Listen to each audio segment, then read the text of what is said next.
بسم الله الرحمن الرحیم. السلام علیکم. ویلکم ټو هوم بایولوژي کلاس 11 بایولوژي دا ټاپک ته ورنالایزیشن. نو راځي چې دا ټاپک ته دوخه ما سکرین ریکارډینګ کې هغه کوم ته کلاس 11 بایولوژي کې چپټر نمبر 10 دی.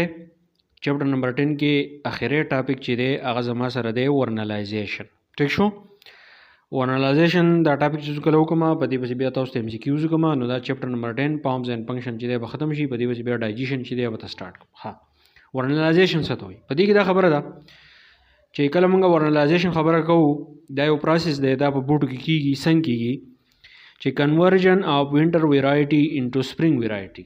ٹھیک شو؟ تاسو یو بوټی دی هغه د یخ په موسم کې په ښه طریقه باندې چې دی راخیږي. مونږ دا چلو کو زوی ما چې دا بوټی چې دی دا د زما سره په سپرینګ کې راخیږي. نو په وینټر کې یخي او په سپرینګ کې چې دی موسم چې دی نارملی. نو چې کوم وینټر دی موسم یخ دی نو ټمپریچر لو دی. چې کوم سپرینګ دی نو په دې کې ټمپریچر چې دی هغه به زیاتی.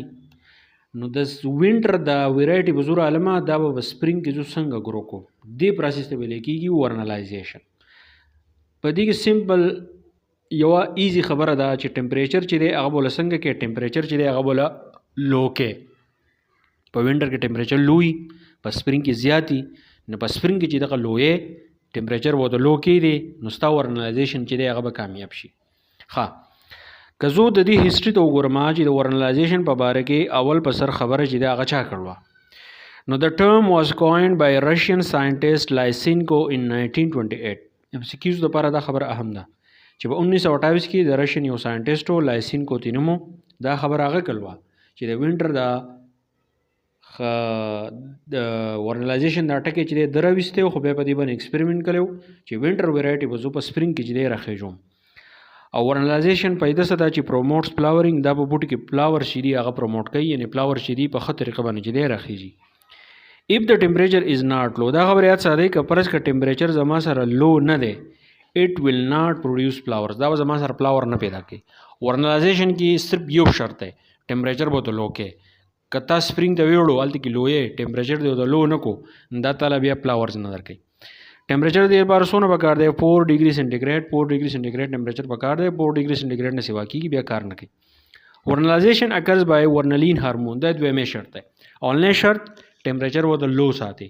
دویمه شرط سره ضرورت چې یو هارمون دی هغه ته ورنلین هارمون وي.